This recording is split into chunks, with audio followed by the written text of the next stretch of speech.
Then what is your occupation? What, sir? I got a ghost in the house. No. Don't tell the joke yet. Don't tell the joke yet, please.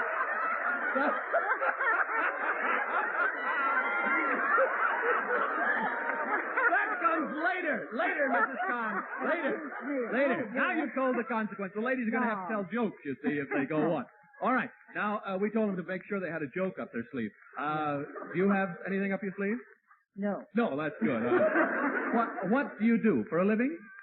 What I do housework. I mean, what do you... I do housework, my own home.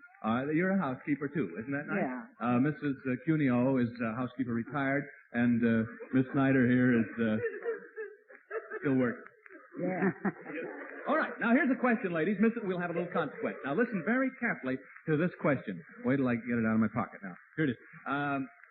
A lady married first a banker, second an actor, third a preacher, and fourth an undertaker. Why did she marry them in that order? Truth or consequences? A lady married first a banker, second an actor, third a preacher, and fourth an undertaker. Why did she marry them in that order? No snitching in the audience. Can you think of that, Miss Smith? Well, I guess so she'd have something to bury.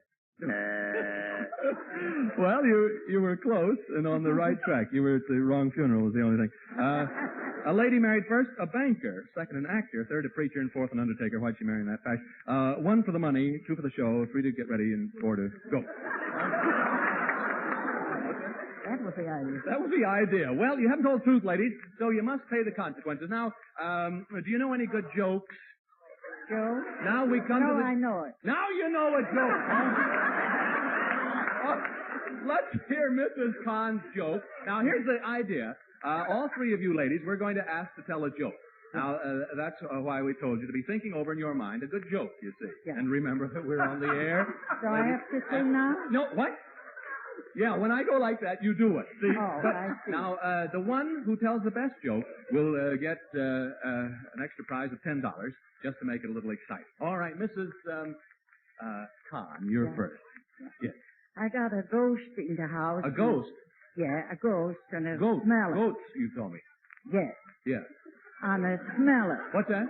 I smell it all the time, so I cut him up the nose. So you what? I cut him up the nose.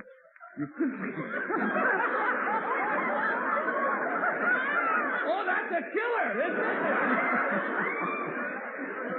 You have a goat in the house, and to keep him from smelling, you cut off the nose. Oh, well, that's good.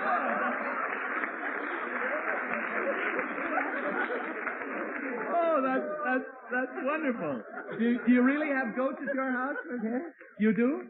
Oh, that's good. Well, that's most interesting. Now, I think, let's see, we'll take Mrs. Cuneo. Mrs. Cuneo, let's hear, that's very good, Ms. Kahn. Stand by now for the grand prize. Mrs. Cuneo, let's hear your joke. Well, Pat and Mike came to this country. You're getting... Look who's telling a Pat and Mike joke. And they here. found a restaurant. They what? And they went to a restaurant. Yes. So they put on the bowl of soup. Then they put the celery on. Who did, Pat and Mike? The waiter. Oh, yes. Then came crabs. So Pat looked at Mike. He says, well, he says, we've drank the slops and we've ate the stalks. But I'll be hanged if I eat the bugs you set before me. That's very good. Mrs. Cuneo is killing herself on that. I think you like that better than anybody. That was a funny one. That's an old one. Yes, that's an old one.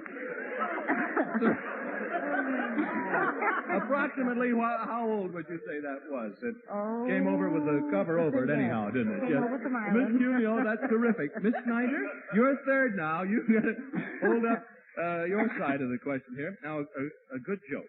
Well, this is somewhat like the Pat and Mike story, too. Oh, you're going to do it in dialect, huh? It's somewhat like the Pat and Mike. Well, they were out in the California orchard eating fishes. Yes? And Mike says to Pat, Pat, don't look at me like I'm Mike, will you? I mean, look out. Do patches have legumes? No, biggotti. Where'd you think that? They have or I swallowed a frog.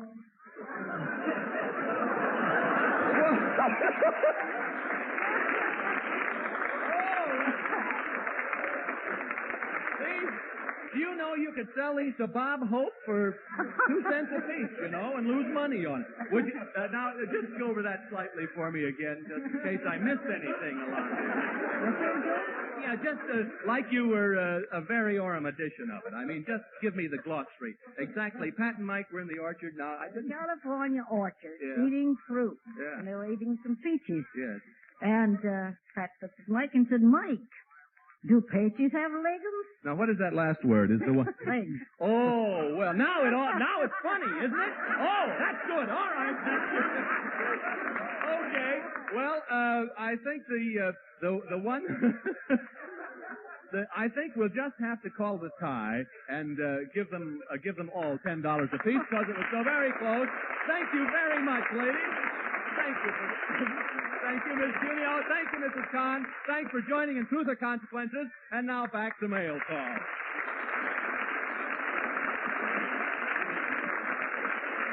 Well, it's about time to head for port, fellas. But before we do, there's just one more thing. Toward the end of the 14th century, John Borbor, a Scottish archdeacon, composed a short verse on the meaning of freedom.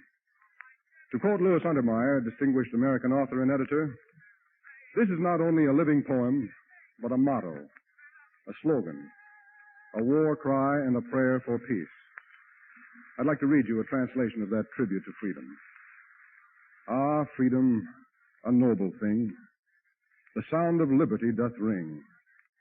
Freedom, all comfort to man gives.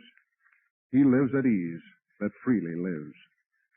For he that always lived free may know not well the property, the anger, nor the wretched doom that ends in slavery's murky tomb. But if its truth a man is gleaning, and thoroughly he learns its meaning, he should think freedom more to prize than all the gold that meets the eyes. This is Fred MacMurray saying, remember the future, you're building it. Good night, fellas.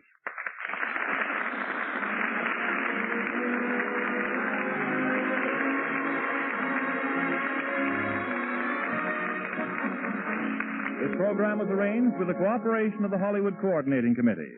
Another mail call will be coming your way the next time you hear...